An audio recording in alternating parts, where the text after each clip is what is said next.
Listen to this song. If you don't understand all the words, it's okay. You can also listen to the feeling. Somehow, this weekend that I've been in Kolkata, music has been very instrumental from just the beginning of this trip. And it's a way that we can connect on a heart level.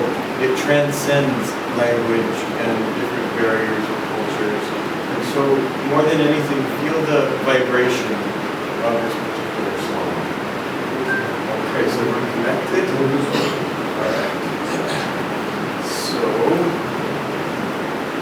what is love?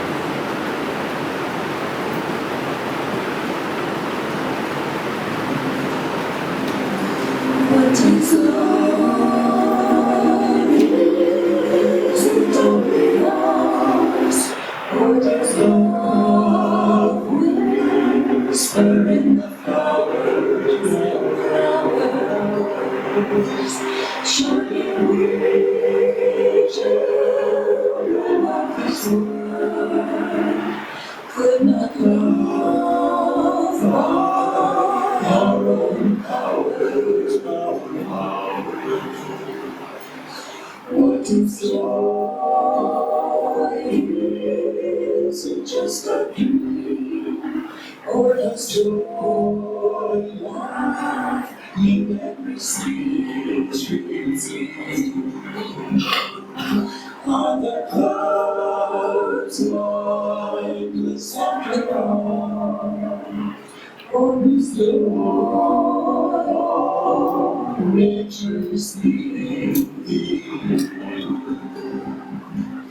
God is dead, someone's dead. Can't they see our lives is flame? Not a church rising as its own, not a grieving symphony foolish grief we limit you. Every atom needs its code. What is love? Is it only ours? Or does love whisper in the flowers? Surely we children of this world could not love our own powers. What is love? is love, is it love we touch in the flowers?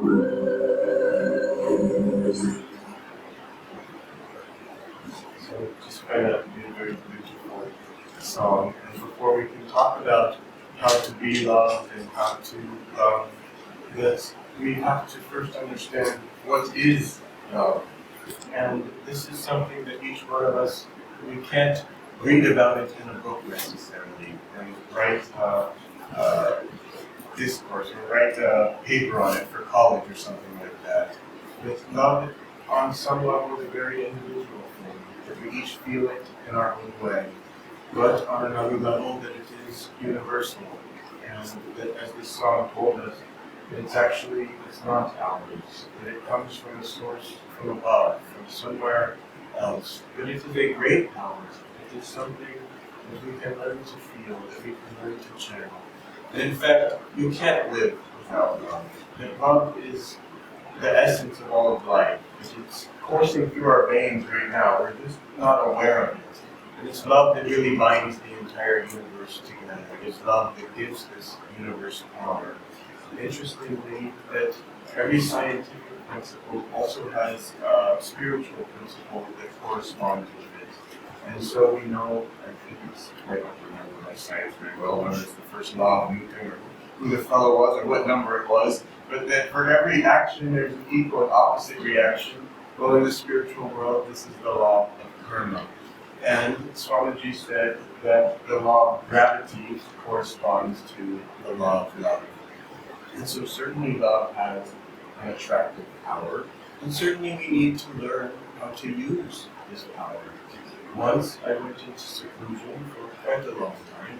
Once a week I would have to go out and go to the grocery store and buy food. And this was in the West, where you don't have to talk and bargain without the president. Like we have now here, Reliance Fresh, you don't have to talk to anyone. You can just go there and beep, beep, beep, and you can leave without talking to anyone. So this suited me just nicely for my seclusion. But I was experimenting that every time I go into seclusion, and sometimes I feel a little egoic, selfish, that I'm just, experiencing these spiritual states, but I need to be sharing them with people. So during that seclusion, I experimented with just mentally radiating out love, love, love.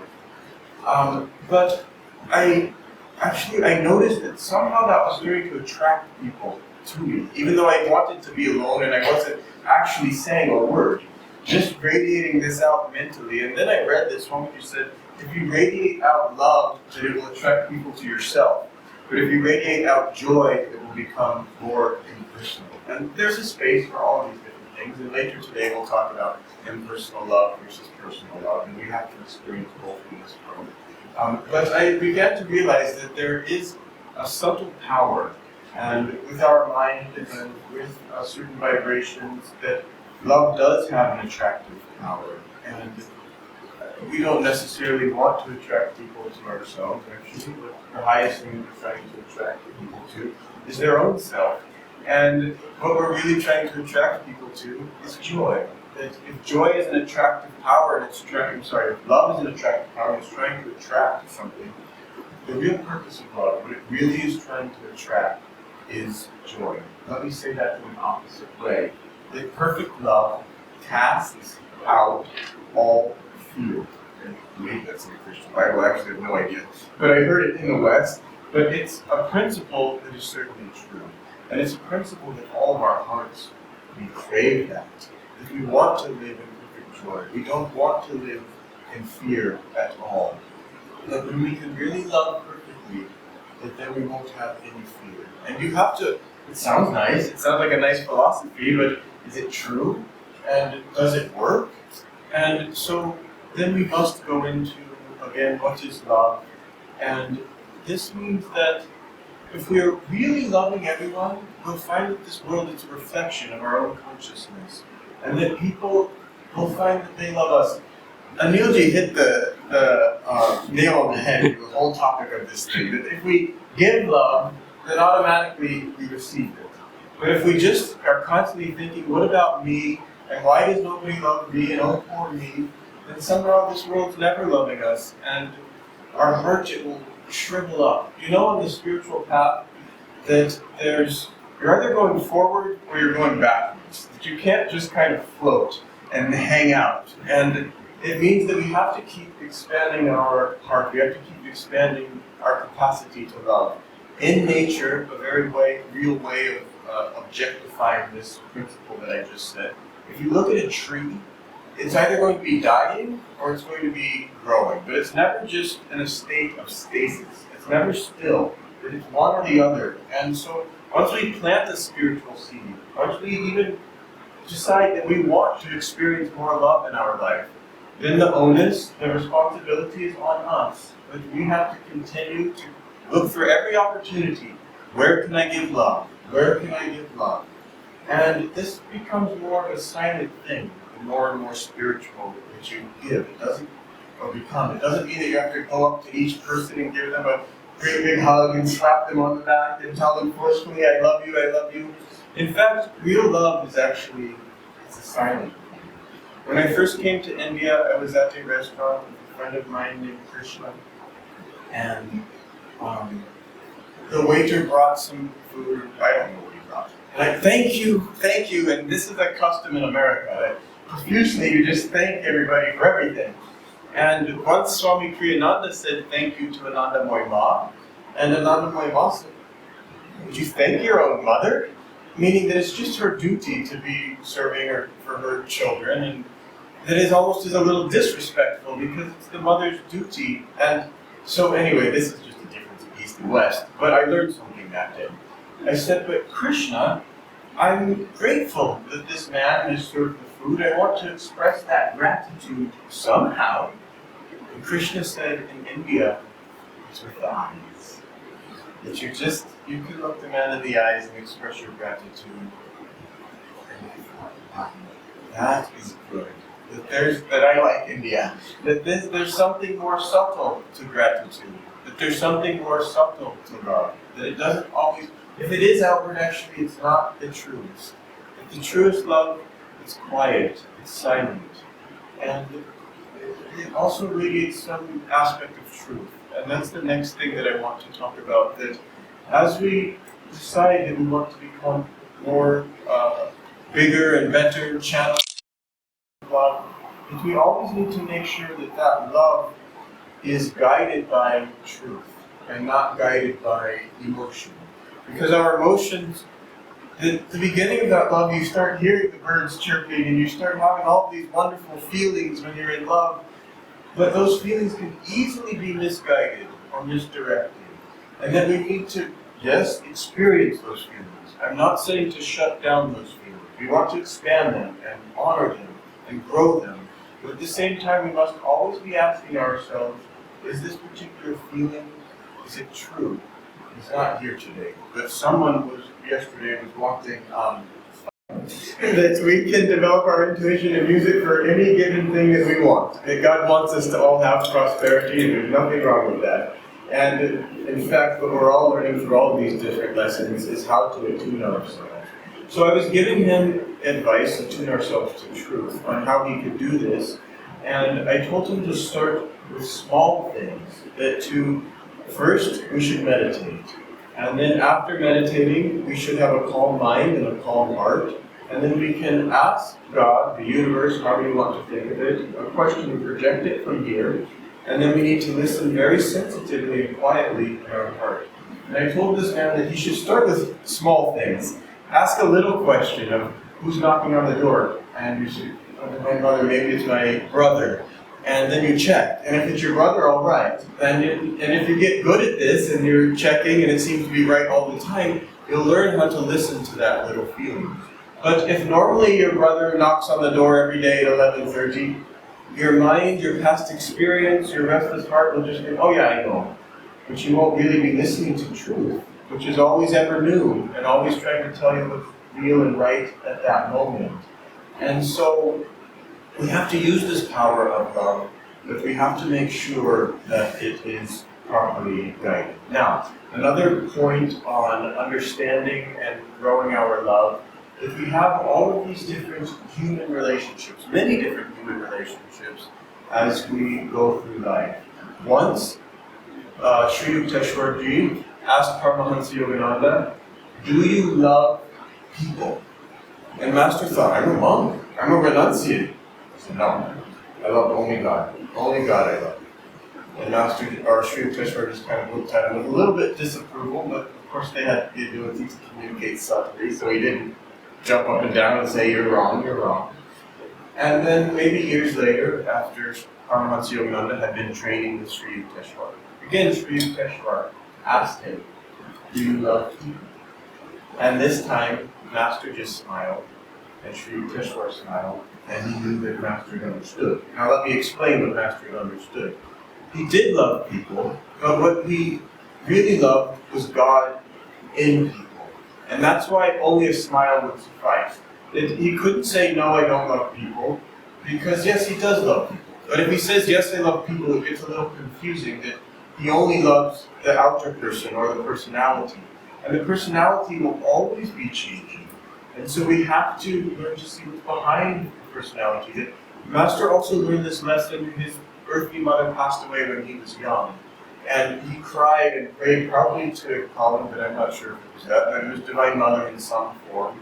How could you take away my earthly mother? It was just isn't fair because he loved her so deeply. And Kali, or whatever form of Divine Mother, came to him and said, "It is I who have loved you through all mothers." He'd been through many incarnations, but it was that divine presence that had been giving that love. And that when he understood that, then he was fine. And so we all as human beings are striving to get to that understanding. But we can't just get it intellectually. That Paramahansa Yogananda said that it's not enough just to love God, that first you have to love people, and that you won't be able to win the love of God if people don't love you. No way is God going to come and show you His love. That you have to learn how to win the love of other people. So it's quite all right that if you're sending out a lot of love, that it means that people are attracted to you.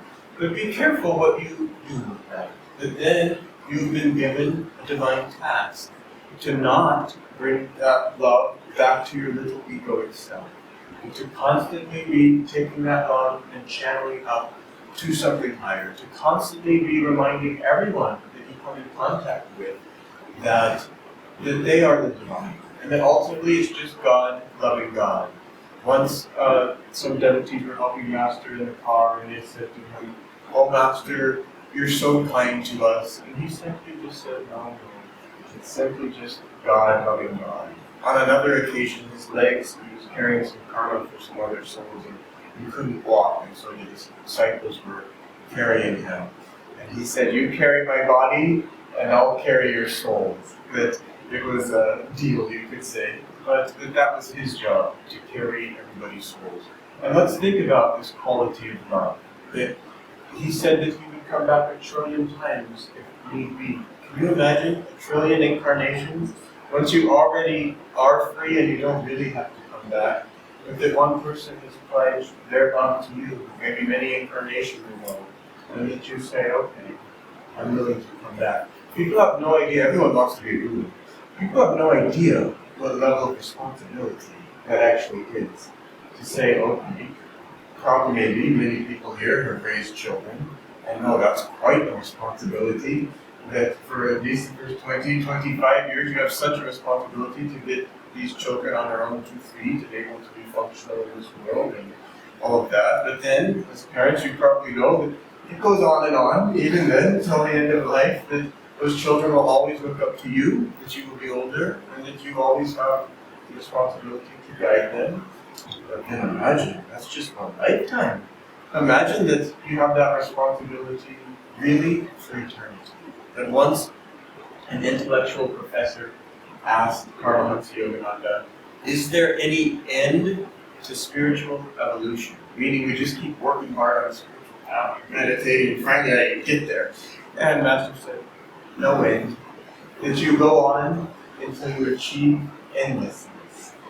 And that is something really deep to think about. But it also means that our love, today we're talking about love, if we learn how to expand that love, then it will become an infinite love. I told this story on Friday, but once Swami Kriyananda was praying, just inwardly to Master, show me how to love you as you love me. Show me how to love you as you love me. And Master knew all of his thoughts. And one day Master said to Swami Kriyananda, how can a little cup hold the entire ocean? Meaning that Swamiji's heart was still limited. It was egoic. And he was having this personal relationship with the Guru.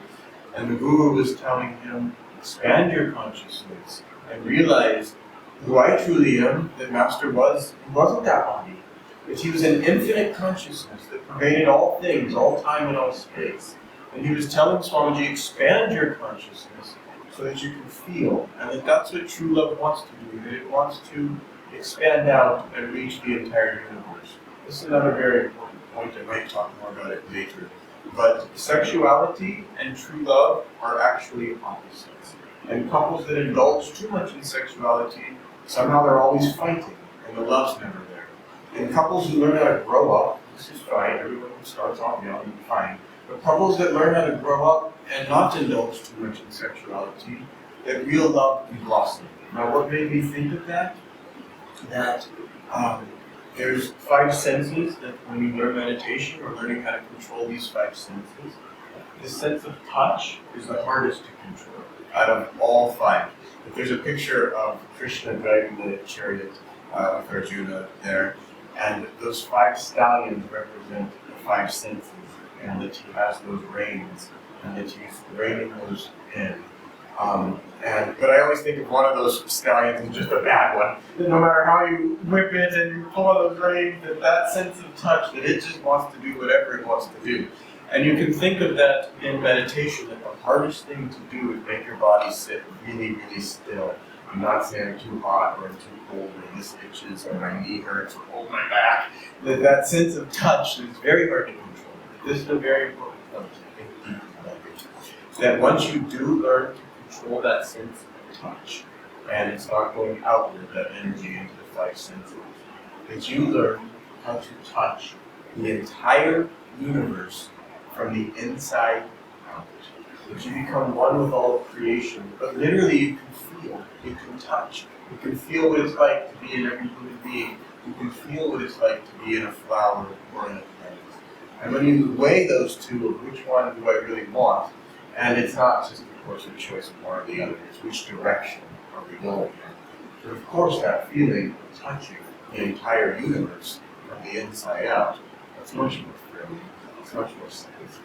So that's something just to consider as we consider love, as we consider what we're doing, as we consider how do we give love, instead of just thinking, what can I take for my own pleasure and my own happiness in this moment. And if we can constantly be thinking about what we can give, then we can live in a state of joy. And the purpose of life, you can say, is to find God. If you want, you can think of God as joy. And you could say the purpose of life is to be happy. Once Brahmachari Ananda said, what is the greatest sin? What is the greatest sin? I give everyone a moment to think what the greatest sin is. Of course, everybody probably has different thoughts in their mind and what the greatest sin is. But then Master said, the greatest sin is not to be happy. And I really enjoyed that. It made me think, okay, what am I doing with this incarnation? Let's just make sure that we're going in the right direction. And even if it's scary, or we have to take certain leaps for our faith, or just do things that the rest of the world's not doing, that joy is my birthright, and that I must make sure that I'm heading my consciousness and my life in that direction. So that's certainly something to consider what you are doing with your life. And now, getting back to this topic of love, so many people, that they're so worried about what will other people think about me, or they try to love, and maybe somehow that goes wrong. And they get up their courage again, and they try to love again. Maybe even, I don't know, they try to love their son this time, because that just seems like that should obviously work. But their son goes out and goes drinking and decides to go off to America and never comes back. And people's hearts in this world, they just start shrinking. you know what a craisin is, a dried cranberry? The heart just starts shrinking and shrinking in this world, and people just, eventually they give up. They just feel, and in that song it said, is love just a dream? And they just feel like, well, that's for the poets and the fanciful people in this world, but it's not actually real. And just look, just go walk down the streets, any market, whatever. Look at people's faces, the lines, the frowns, as they get older. Swamiji didn't have that. He had this smile that was always going, even in his 80s. One time I was walking up the stairs with him. Yeah, no, I need a little support. But actually it wasn't true at all. He just wanted to exchange magnetism. Because he just walked up those stairs like he was, you know, in his 20s, and I was in my 20s, but my energy was a little low. And somehow I was feeling like, I'm the old man here. What's going on? But Swamiji, he just had so much joy, and he was always radiating out love. That people in his presence, you felt loved. You felt like there was some presence that really cared about you personally. And once I had to tell him some bad thing that was going on in the ashram, and he told me, you must tell me about these things. I'm not going to go into the why of that, although it is interesting. But at the end of that, he said, I love everyone equally. This person who had made a mistake, he said, I love everyone absolutely the same. And it was the first time in my life I actually believed someone when they said that. If parents have 3 or 4 children, they'll say, oh, I love you all the same. But when you actually watch the way they treat, it's not true. That they have their favorites, and they get a little upset more with this one, and they have these personal, relationships that are not equal and fair. And when Swamiji just said those words, I love everybody exactly the same, it really made me think about what is love, and this feeling that I felt in his presence, that it wasn't just for me. That everyone, if they would receive it, that they would feel that love coming from him. And all these people we've been talking about on the street who have these lined faces and frowns and everything, it also made me realize that opening my heart up to Swami Kriyananda's love, that wasn't easy.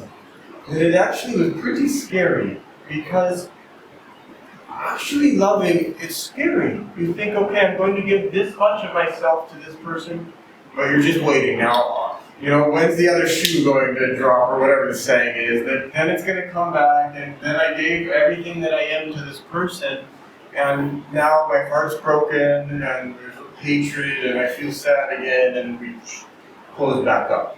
But I began to realize that in giving my heart to Swamiji, I wasn't giving my heart to a human being. That he was God in a body. And how did he get that? Through his relationship and learning to love Brahmachari Ananda. That's a different topic somewhat for today, of discipleship. But that ability to love and give your heart fully, you can't actually give it to a human being. You really can only give it to God. And now what does that mean for our personal relationships that we have with other human beings? That it means that yes, you have to love them. Yes, you always have to see how you can be given. There's a poem of Brahmachari Ananda, I don't remember it, I don't remember the title, I'm even messing up the exact words. But he's talking about human beings loving each other, and he's saying that one is constantly smoothing the way for the other.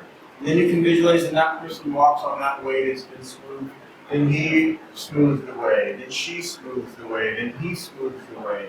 That they're constantly just thinking about the other and never thinking about themselves, and that then life can flow. And so, again, if we're just thinking that I want to give love to people, then fine. But we do also have to be able to receive love. That even if someone gives you a compliment, oh, that's a beautiful dress you're wearing. If you just say, oh no, it's nothing. That's not nice, that you've just taken their love and you've just kind of pushed it away. But if you can say thank you, but not in a way of it's egoic. It's like, oh yeah, I spent this much on it, and I do this to it, and you're right. I'm glad you noticed. Well, that's not what I'm talking about. But if we can somehow receive that love, but again in your heart, you're always knowing that God's the doer, that God's the one who chose this dress, that God's the one who has the ability to see beauty through me. But it's a God-given power. It's not my power. And the point of all of life is learning how to constantly just refer everything back to God. So it is scary to open our hearts up to love. It's the ultimate fear, really, of being able to open our heart up to God's love. Because we feel that, well, if I open myself up to this vast power or this vast ocean, then I will disappear. And I won't exist anymore. And this is the ego's greatest fear. That's not true. As an idea, you exist forever. That even once you achieve God realization, that memory or end thought in the causal world, the memory of I Jemal or I John or I Vivek or whoever, it's always there. And so we don't have to be afraid that we're going to lose ourselves or that we're going to become something that we're not. Because we really are becoming who we truly are the more that we open ourselves up to God and to that light and to that love. And don't be afraid of it. But experiment with it. That we don't get to these understandings all in one grand leap. That we slowly experiment. I had to experiment very much with Swami Kriyananda and see what is he about and what is this thing called love, and what does it mean to love a human being in a body. In fact, someone who was very close to Swami Ananda, her name is Narayani, she came and visited here a while back, it was in Shurjo. She took very good care of Swamiji, and she criticized me somewhere a little bit once of saying that my relationship with Swamiji was too impersonal. And I've thought about that for many years, because I always saw just that he was God in a body, and I didn't want to get wrapped up in what does he like to eat for breakfast, or, would he prefer to wear his blue shirt today or this, because I felt like I'd only be seeing his personality, and I saw many people that had been with him for 20 years, 30 years, and they just only knew him as Swamiji likes, this spice level, or Swamiji likes this, and Swamiji likes that. And I didn't want to get caught up in that personal relationship. And so I always stayed a little bit back. And it was an inside job for me to always be offering myself at his feet. Even that, I didn't want to be one of these disciples that just does the full out, prostration. And I kind of, but then looking around, is everybody see? I love Swami. Oh, Swami, I love you. I wanted that to be an inside job because I knew that he could feel it.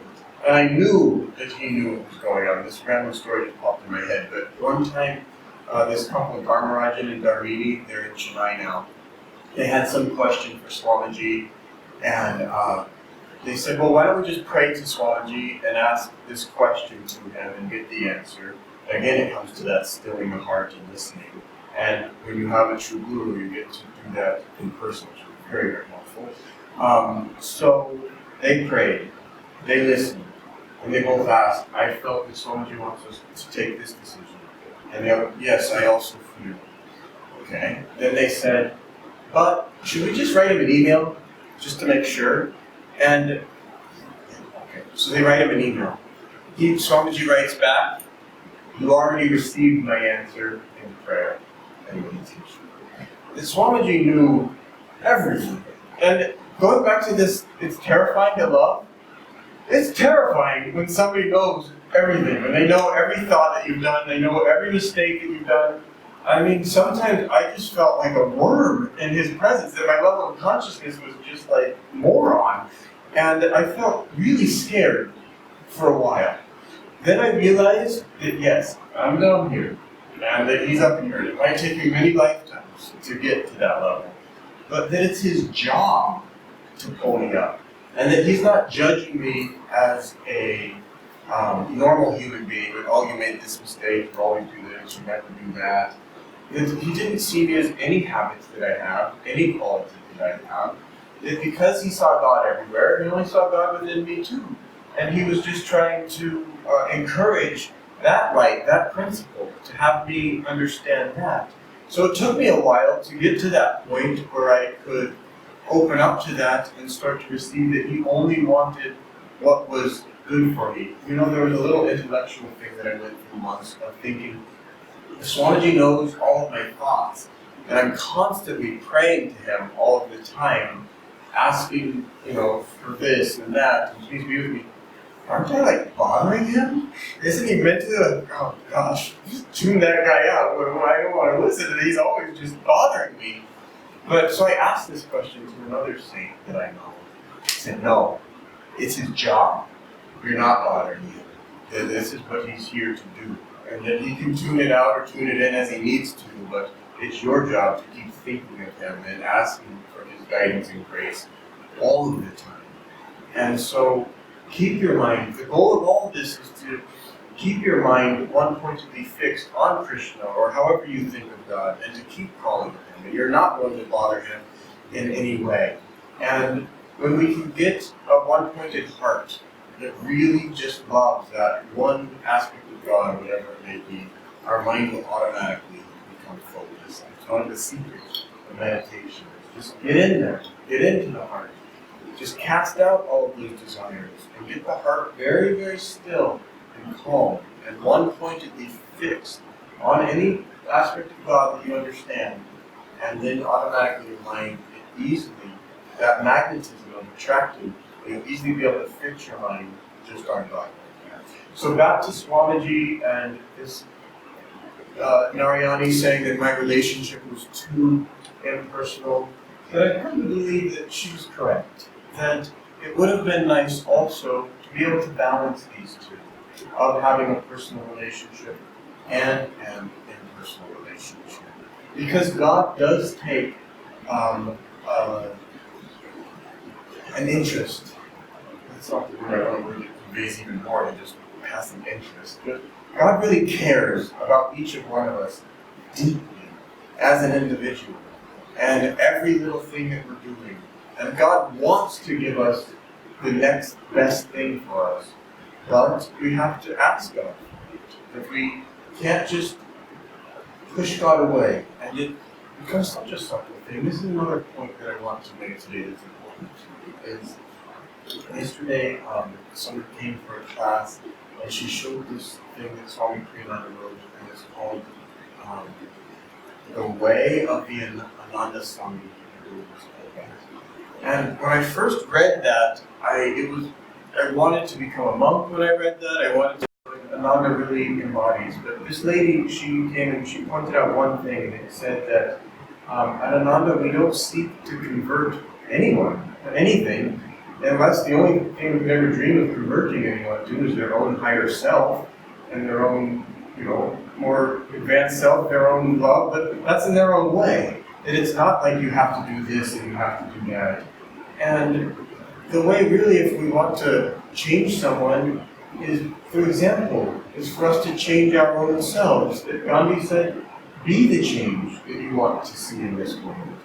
And this is the way that love will spread. This is the power that can transform this planet. I don't think politics is going to do it. We have to have politics. Someone has to take charge of countries and any little project or whatever, and that's fine. There's a need for proper leadership. But even that, the more enlightened that a leader is, the more love that a leader has, that radiates out through his entire project or country or whatever the case may be. In fact, that's also a very interesting thing to do, that any organization is a reflection of the leader. And that as a leader gains more and more power, if he says one little wrong thing, that it can have disastrous effects when it has that amount of crores of rupees flowing through it, or 100,000 people going in that wrong direction. And that leader then has to really, within himself, get really centered, have very good control of his emotions, have very good control of his mind, and not just kind of be way out here or way out there. It can have disastrous consequences. But the point of all of that is that that particular leader needs to really, number one, have principles that he's guided by, but be very aware of, it even comes down to a point, aware of his thoughts, that we are all connected on subtle levels. And this, he will see that his organization is doing things, even though he might not have said something outwardly to some person, that still it's going as a reflection of his own self. And this is all just a stage. Any one of us who has any leadership that we have to do, it's just a stage for us to learn how to lead our own selves. And then ultimately that's what we have to do. Is we don't all have to become a president of some nation or something to achieve liberation. But we do have to become president of our own inner universe. And you can think of yourself as all these different thoughts that we have, if you personified them and gave them a personality and everything. But we have to get them all going in the right direction. And we have to, first of all, get our thoughts to all just calm down and listen to commands and guidance of which direction we want all of these thoughts to be going. And it's an interesting thing as we sit to meditate and try and take command and take control of our mind. And we wonder, why doesn't my mind listen to me? You know, the leaders that I respect the most in this world, that I have a certain love for them, and I have a certain respect for them. That respect comes from seeing how they lead their lives outwardly. And so it's not what they say so much, it's what they do, and that I just watch. But that love, it's a hard thing to say. What is it really? Where does it come from? Why do I feel a love for this person or not for that person? Brahmachari and Ananda said that if we have a true deep friendship with someone in this incarnation, it has taken many incarnations to build that friendship.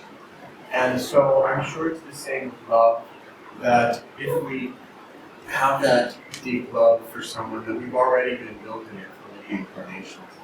I had the strangest experience with someone on a plane last weekend. I was flying up to Delhi, and sometimes I get on the plane, and it's like you don't even look at the person next to you, and it's just impersonal. Just cold, and you just don't even talk, and fine. But for some reason that morning I just thought, I don't want that impersonal, we're not even going to look at each other for 2 hours or whatever. So I did, hi, how are you?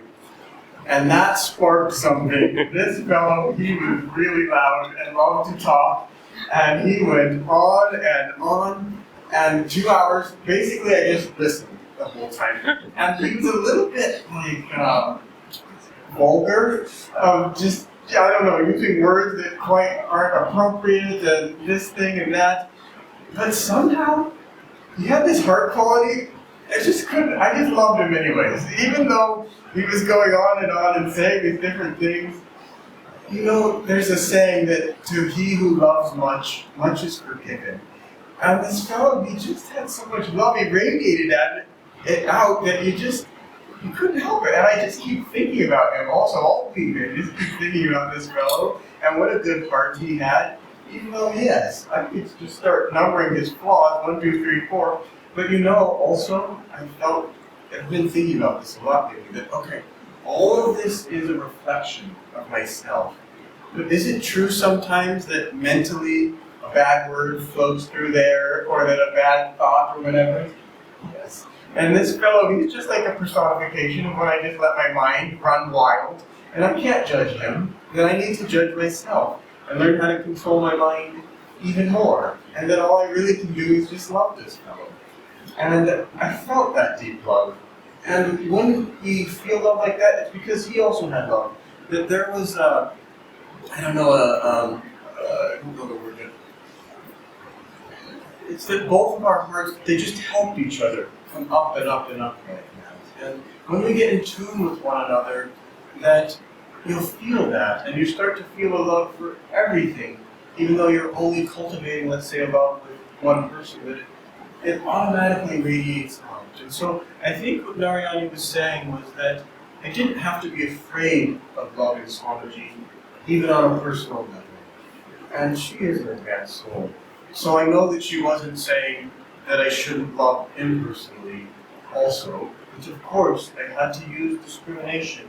I had to align that love with truth and understand that, yes, he's there in physical form, he has karma, he has these little likes and dislikes or whatever, but that's not who he really is. And that's the trick to all of this life, is being able to put together those two aspects of life. That Ananda Ma said God is, and he isn't, neither is he, nor isn't he. And I can't wrap my head around all that, but I can wrap my head around that, yes, God is in Swamiji, and yet Swamiji is also just, he's a form, he's a human being, he has a finite, fixed time on earth like this. Another speaking of Swamiji point that I wanted to make this morning is that the highest relationship that we can have with other human beings is friendship. That all of the other relationships, that there's an element of compulsion. That I'm the mother and you're the son, so you just have to do what I say, that I'm older. Or whatever, that I'm the boss and you're this, or whatever. That there's this little bit of you have to do it, whether you like it or not. That we're married and therefore we have to do this and get along and go to this event together or whatever. But in friendship, there's none of that. It's just, I give you love. If you want to receive it, all right. If you don't, all right. And then the other person has that attitude also, and that somehow it grows, where you give the other person 100% freedom to just be who they are, to just have their own likes, dislikes, whatever the case may be. And the point here is that all of our relationships can ultimately grow to that point of friendship. I can't remember what I told the story to you yesterday, but in Palo Alto, in one of our communities, that there was a young boy, and he was, his father had come home, had a bad day at work, and his father was maybe forcefully just making him eat, or yelling at him, just eat the food, or I don't know the exact case. But then the son said to the father, when I was the father, and you were the son, I didn't treat you this way.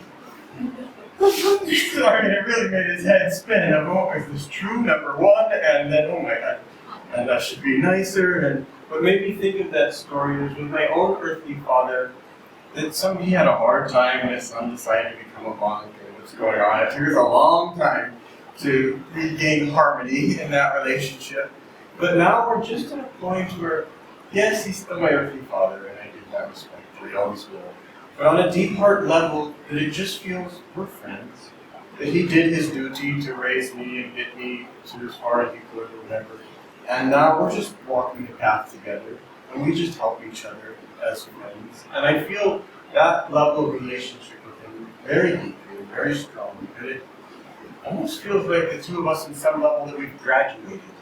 That now whoever's whatever in whatever incarnation, if it were to flip, or that it would just be that we're friends, and that we would see each other again in some future incarnation, and that deep love would be there, that deep respect, but it wouldn't have any compulsion that you have to do this or you have to do that. So we have to try to strive to get all of our relationships to that level. Now, is it easy? No way. Will it take a lot of energy and effort? Yes. Will we make a lot of mistakes? Yes. That's all right. And once someone asked Master, will you forgive me? You made some mistake, Master? Of course. What else can I do? But Master said that sometimes it's when he was trying to correct someone or give that love, and that person wouldn't receive that love, he said, I just put my hand in my pocket, and I just wait. And he'll wait for eternity until that person's ready to receive his wisdom or his love guidance, and then he gives it back again. The Master had a man that betrayed him. The Master wouldn't have him. And every year he would send this box of mangoes. And every year the box of mangoes, the man wouldn't receive it. It would come back unopened. The Master just kept giving that every time until I don't remember who passed away first. But the Master would just continue to do that. So we have to also, if people aren't receiving our love, we don't force it. By any means, don't force it. Just withdraw back into yourself and just wait until the timing is right. And also, try to tune in deeply. Why won't that person receive this? Try to put yourself in that person and try to understand their thought process. And maybe that they've been hurt in some way, and that they are like that now. I'm laughing. We were rushing to get to the airport a few mornings ago, and once I was at a different airport, and I was to get your bag checked in 45 minutes before, and I think I got there 35 minutes before, and the lady was like, nope, no. And I was like, okay, well, can I just get on the plane without checking the bag? It was a big no. And basically, I had to pay a huge amount of money. I don't remember what it was, but it hurt, and it's still that's still there to this day. We gotta rush to get to the airplane on time, and all of us, we have all these little things that the other person might not know about, and these things that they're hidden, they're in there deep, from even past incarnations. Even sometimes we don't know why we might have some fear of this or that, and so. Since we don't even know, well then how's the other person going to know? But we just have to tread lightly and quietly and just be soft and gentle and just go slowly with people. This brings me to another point that Paramahansa Yogananda said that Sri Yukteswar was softer than a flower where kindness was concerned and stronger than thunder where principles were at stake. And this is what we all have to strive to be.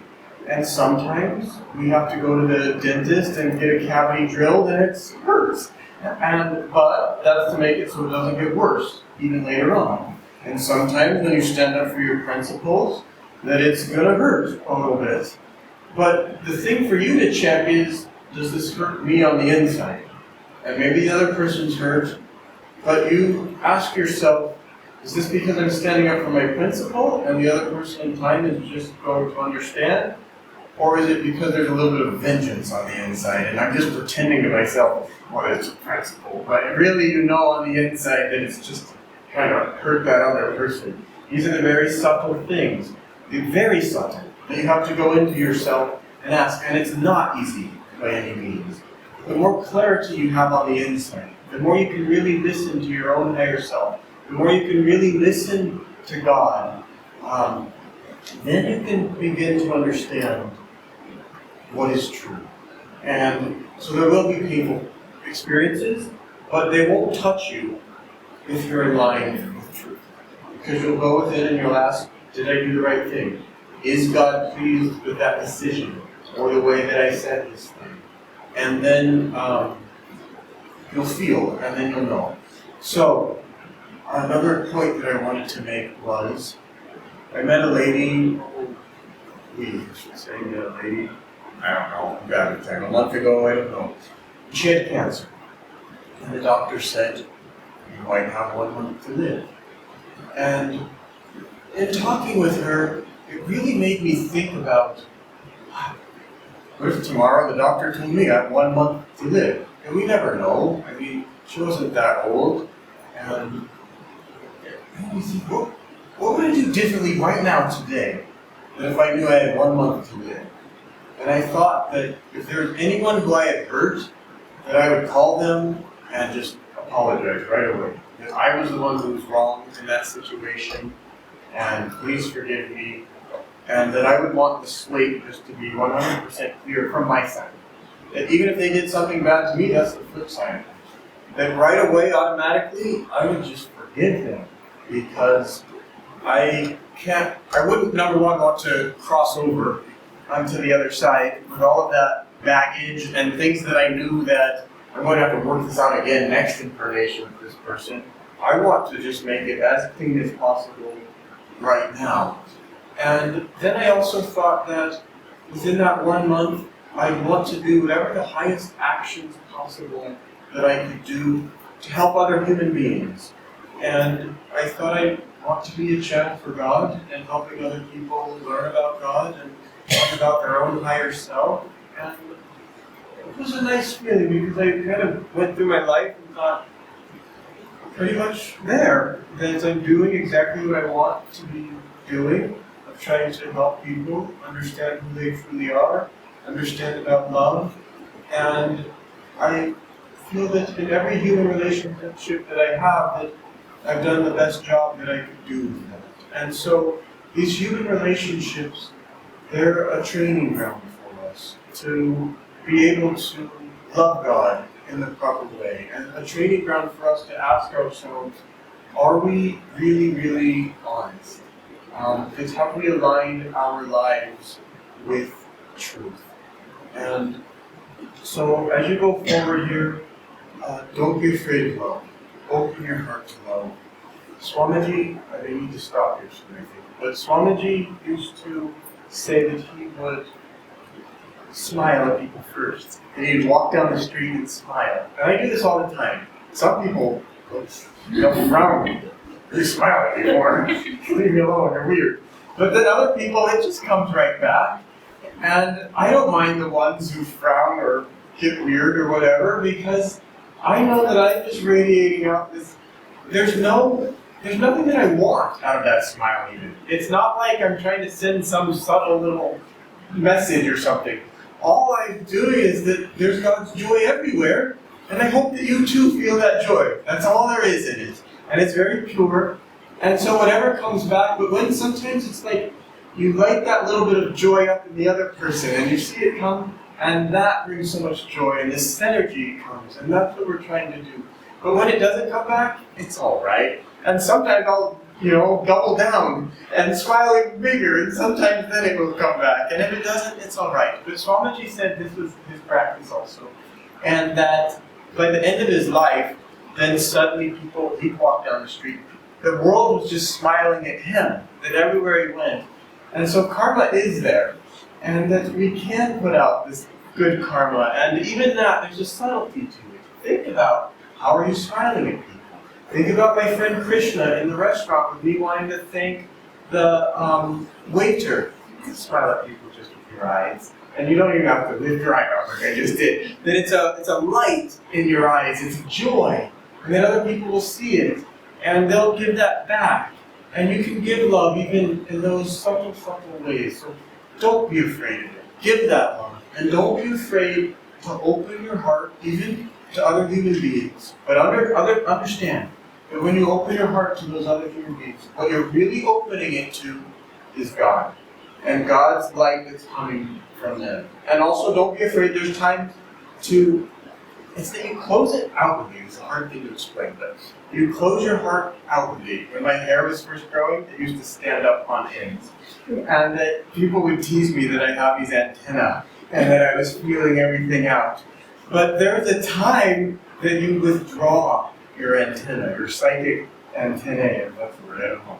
And that you're just in yourself. Once Swamiji was walking through a bad neighborhood, and that he just went within, chanted Sri Ram, mentally, until he got back to where he felt that he was in a good neighborhood. So, now your heart is always staying uplifted in order to God. But there's a time to let this radiate out, there's a time to receive, and then there's a time where you've got your little psychic aura around yourself, and you're just in there, your heart's still open. And so, learn these things. Learn as you go, Satsang. Anyway, I think I'm supposed to be done here. The time flows. And questions, yeah, until 11:13. So I already went over. Time flies when we have fun. Remember that also. When you're happy, time goes like that. Vice versa, we all know. Questions. That we have 10 minutes. I'm happy to answer anything about anything. Yes, please. Brahmachari, it was truly a very enlightening talk. Thank you so much for enlightening all of us. My question is, every one of us, right, whether you know that we have that intrinsic goodness. Have an intrinsic goodness within ourselves, which can lead us to our personal human revelations and to do good for everyone else. How does one like me, I'm planning to pronounce so, and I'm serious about it. How does one like me get started on the spiritual path, even at a late age, despite struggle, despite pain? Okay. First of all, Ananda had a disciple. She met him when she was 83 or something, and he said by the time she was 85, she achieved enlightenment. And so don't let age, as age goes, it does become harder to do certain things because habits become more fixed. But just remember that lady who was 83 or whatever she was, and that she, Master came to her house, and he was wearing an orange robe. And every day for the rest of her life, she would get orange flowers or an orange vase or something and put it right on that spot and give her devotion to those flowers in remembrance that the Master came and stood right here. I believe she was even an atheist before she met him, but he just radically changed her life, and she had that amount of devotion that she could do it. So cast age to the side, and just think that you're a child of the infinite, and that age isn't that important. And then the second thing here is to understand that true renunciation is only of one thing, and that means renouncing the ego of this little thought that I am separate from everyone, that I am separate from God. True renunciation, it doesn't matter whether you're married or not married. It doesn't matter if you live in an ashram, or if you live in your family, or if you have your own little place, or whatever your outer things are. You can be the CEO of some big company, or you could be the world's greatest renunciant, as Rajarsi Ananda was. That's Brahmachari Yogananda's foremost disciple. Every day he went to work, but it was what was going on the inside. And this comes down to being just critically, but with love, honest with yourself. Of, am I still attracted to this? Do I still have this desire? Do I still maybe want fame, or do I want this or that? And then having that honesty, saying, okay, let's say I achieve fame, the next day it's going to swing to shame. And the whole world will hate me and think I'm the worst person. Then it always adds up to zero. And if we can just have that critical honesty within ourselves, and the test, the acid test is, can you sit still in meditation for hours, and you don't have any desires, and you have one desire alone, which is God alone? If you have that, then sitting still is easy. There's nothing to do. God's already done it. You feel that you've already done everything that you had to do. So remember this renunciation, that it's an inner job. Then one third piece of advice is associate with other spiritual people and help them. Those are the highest people that you can help, that synergy will happen, where they also are trying to become a true renunciate on the inside. And so you'll help each other more. You have to help everybody, but pay attention to where you focus. Keep going, and that's the purpose of all these lifetimes. Doing the right thing. Good. More questions? Yes. See, the challenge as far as loving someone is concerned, to me comes when I perceive something is unjust, something is being harmful, and so that in those moments I often wonder what is the most important response to it. If it is standing up for something, justice, for myself or for somebody else, then I question whether there is a place for the righteous anger, and is righteous anger the right way, or is there another way which I perceive from your talk a little bit, that you know when you're radiating with love and you do something in that space of energy. So this is my question, that does righteous anger have a space, and is it also love of some kind? So yes, it does have a space. Brahmachari Yogananda was yelling at someone, and there was another person there. So if you were the person who was yelling, coming and talking, you should never do that again. I can't believe it's the worst thing. Unbelievable. And then you turn around, and there's a person over here, and smiling, laughing, and turn back around, never do that again. And they smile. So now the person that he was yelling at, she wasn't going to receive it in any other way. And had he just been able to he told that his most advanced disciples, who would just a glance of the eyes is enough. And they would understand. They were in tune with him, who had made a mistake, and they won't do it again. But for those who weren't in tune, and really were kind of dense, that he had to yell. But it was the right thing, because that person needed that correction, just as a child needs to learn not to play in the street, or not to touch the hot stove, or all that. It's fine with whatever little spanking, or this, to get that lesson in for the child's own good. I tried this once. Out in our village outside, I was doing constructions, villagers, they were not behaving properly, and I thought, I'm going to try this. So I started yelling. It was actually the worst disaster you could ever imagine, because yelling through translation just doesn't work at all. Once it has to be translated, it's like, what's the point? But then so I turned around and I did the smiling thing. I wasn't really touched on the inside. But for 2 or 3 days, there's just this little subtle, wasn't quite right. And I realized I wasn't yet at master's level to be able to pull that thing off. And that I'd rather not try that until I really know that that yelling is just a game and it doesn't touch my heart in any way. And so the highest thing here is your own inner centeredness. If you can do it, wonderful, that's great. But if not, if you leave the situation more agitated, it wasn't your job. Your first job is to keep your heart really calm and peaceful. And if it gets agitated, forget it. This world really is not yours to fix. It's God's to fix. And we just need to fix ourselves. That Christ said in all these social injustices that we'll always have, there'll always be a fear. We won't always have. Meaning at that point, he wasn't always going to be there with them in the body. But all these problems we see in the world, God knows. For us to figure things out, to learn how to help each other, to learn how to love, and to learn, you ask a very important question. How to ask, is this my responsibility?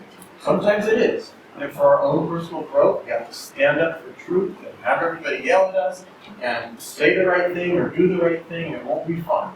That's what God wants you to do. And sometimes, it's simply not your job. You know it's a big injustice, this is wrong, that's wrong, but you know God's going to take care of it. It's your job is to be quiet and peaceful. And knowing what to do when, that's the hardest thing. But that takes it to quietness to do. Okay, I see chai. If it's chai, that's a symbol, a sign for me to be quiet. And we can't have cold chai, so why don't we wrap up here? We have a 15-minute break, I think, or a half-hour break. And then we will do the level 1 class, so if you're interested in learning meditation, we will teach you. How to meditate also. We have already listed.